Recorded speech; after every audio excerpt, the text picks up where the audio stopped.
की चिड़िया करती है बसेरा, यह भारत देश है मेरा, यह भारत देश है मेरा.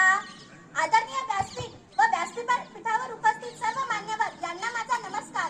मी साक्षी संजय सुराशे, बी फार्मसी 3rd इयरची विद्यार्थिनी, आज तुम्हा सर्वांचे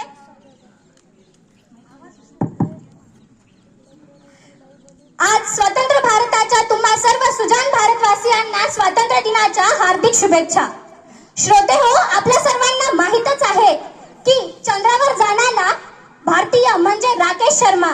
जेव्हा राकेश शर्मांना इंदिरा गांधींनी पहिल्यांदा प्रश्न विचारला की राकेश जी, ऊपर से भारत कैसा दिखता है, तर राकेश जींनी अत्यंत मार्मिक उत्तर दिले, सारे जहां से अच्छा हिंदुस्तान हमारा. अगदी अगदी सारे जहां से अच्छा हिंदुस्तान हमारा. खरं तर भारत देशाचे नाव भारत या शब्दामध्ये महत्वाचे आहे. भा म्हणजे तेज आणि रथ म्हणजे रममान असलेला. अशा प्रकारे तेजामध्ये रममान असलेला सुंदर आणि परिपूर्ण देश म्हणजे भारत.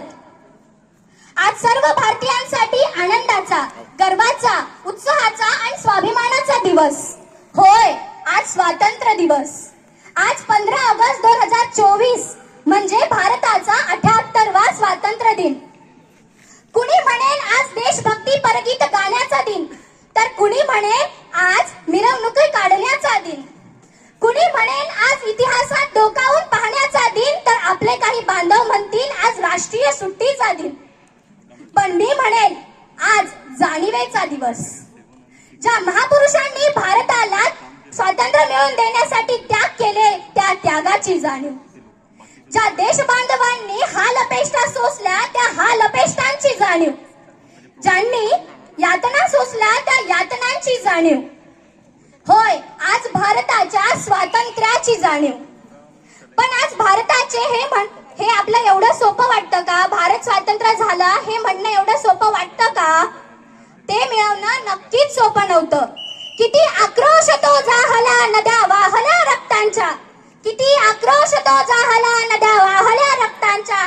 सडा पडला मृतदेहांचा, सडा पडला मृतदेहांचा, तेव्हा हा दिवस उदयास आला, तेव्हा हा दिवस उदयास आला.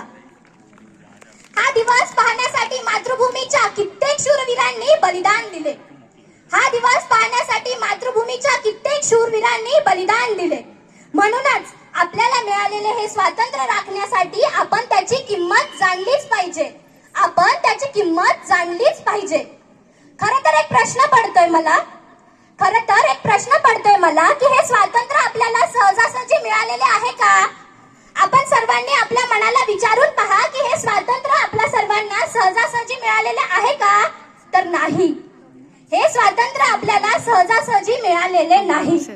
इंग्रजांना स्वातंत्र्य मागितलं आणि त्यांनी आपल्याला लगेच स्वातंत्र्य दिलं, हे कदापि शक्य नाही. हे कदापि शक्य नाही. तर अनेकांनी आपला त्याग, आपलं बलिदान हे सर्व स्वातंत्र्यासाठी दिले आणि तेव्हा कुठेतरी आपल्या भारताला स्वातंत्र्य मिळाले. भगतसिंग, राजगुरू, सुखदेव यांसारख्या अनेक महापुरुषांनी आपले बलिदान दिले. अहो, भगतसिंग सुद्धा हसत हसत फासावर गेले. भगतसिंग सुद्धा हसत हसत फासावर गेले. खरं तर समोर मृत्यू दिसत होता, पण कुठेतरी दुसऱ्या बाजूला त्यांना अभिमान वाटत होता की नाही, आपल्या बलिदानाने तरी या भारत देशाला स्वातंत्र्य मिळेल, आपल्या बलिदानाने तरी या भारत देशाला स्वातंत्र्य मिळेल. म्हणून एक अश्रूही न गाळता ते आपल्याला सांगून गेले की सांस थम गई नब जम गई, सांस थम गई नब जम गई, फिर भी बढ़ते कदम को ना रुकने दिया, फिर भी बढ़ते कदम को ना रुकने दिया. अरे कट गए सर यहाँ हमारे कुछ गम नहीं, अरे कट गए सर हमारे यहाँ कुछ गम नहीं, सर हिमालय का हमने ना झुकने दिया, सर हिमालय का हमने ना झुकने दिया. मरते रहा बा कफन साथियों, मरते रहा बा कफन साथियों, अब तुम्हारे हवाले वतन साथियों, अब तुम्हारे हवाले वतन साथियों.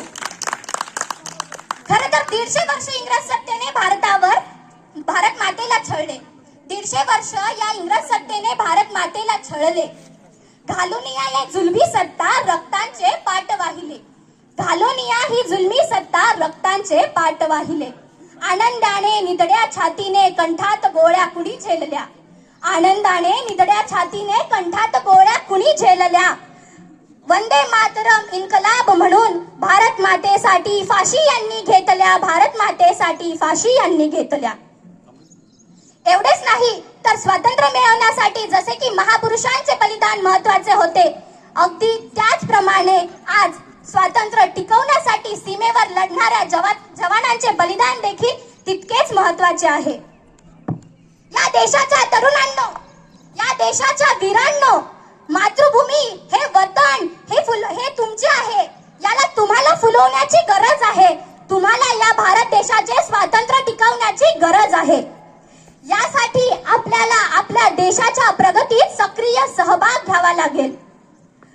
आज आपला भारत देश प्रगती पथावर आहे. गेल्या काही वर्षापूर्वी आपला भारत देश 10व्या क्रमांकावर होता आर्थिक दृष्ट्या. आज आपल्या भारत देशाने इतकी प्रगती केली आहे की आज आपल्या भारत देशाची अर्थव्यवस्था ही 5व्या क्रमांकावर आहे. आज भारताच्या 78व्या स्वातंत्र्य दिन झाला. प्रत्येक देशात आपण भारतवासी प्रगतीच्या क्षेत्रात आहे. सैन्य, सामर्थ्य, शिक्षण, तंत्रज्ञान, क्रीडा व अनेक इतर क्षेत्रामध्ये आपण दररोज एक नवा इतिहास लिहित आहे. आपले लष्कर सामर्थ्य, आपल्या लष्कराचे सामर्थ्य इतके बळकट आहे की आज संपूर्ण देशात त्याचे नाव गुंजले जाते. आपला देश प्राचीन काळापासूनच कृषीप्रधान देश आहे हे आपण जाणतो आणि 15 ऑगस्ट 1947 नंतर या कृषी क्षेत्रात नवीन तंत्रज्ञान वापरून आपण शेती करत आहे. स्वातंत्र्यानंतर विज्ञान क्षेत्रामध्ये देखील इतकी प्रगती झाली आहे की आज आपण चंद्र आणि मंगळावर देखील प्रवास केला आहे. आपल्याला एक विकसित भारत घडवायचा आहे. भारत शिक्षण, तंत्रज्ञान, कला, क्रीडा या सर्व क्षेत्रामध्ये प्रगती पथावर आहेच, पण आपल्याला एक विचारांनी, एक देशप्रेमांनी एक विकसित भारत घडवायचा आहे. आपल्याला एक असा भारत घडवायचा आहे जिथे उच्च नीच हे सर्व सीमेपार असतील, जिथे प्रत्येकांमध्ये नाते असेल ते म्हणजे फक्त भारतीयत्वाचे, जिथे सुख, शांती, समाधान लाभेल प्रत्येकाला, जिथे विचारांची एवढी धार असेल आणि प्रत्येक व्यक्तीचा अन्यायावर होणारा वार असेल, जिथे जगातील प्रत्येक माणसाला भारताविषयी आदर असेल, जिथे देशप्रेमाची श्रीमंती व विचारांचे श्रेष्ठत्व असेल. चला तर मग आता आपण सर्व मिळून एक असा भारत घडवूया. आपण सगळे असा प्रयत्न करूया आणि भारताला प्रगतीच्या उंच शिखरावर पोहोचवूया.